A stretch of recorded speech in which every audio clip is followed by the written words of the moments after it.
मागितलेला आहे.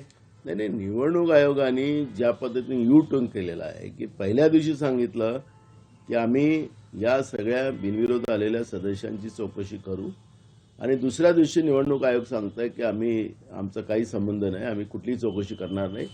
याचा अर्थ जो कालपर्यंत आम्ही म्हणत होतो, मी विधानसभेतही सुद्धा सांगितलं की जे महाराष्ट्राचे निवडणूक आयुक्त आहेत ते भाजपचे एक कार्यकर्ते म्हणून काम करताना आपण पाहतोय आणि ज्या पद्धतीनं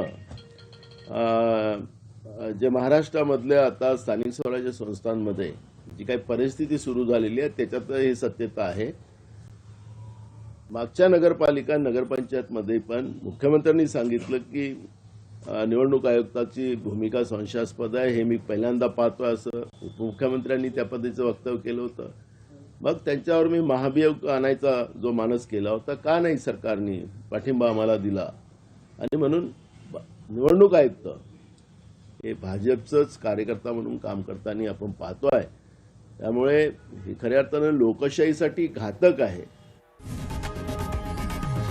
लोकशाही मराठी ऐका, पहा, जागरूक रहा.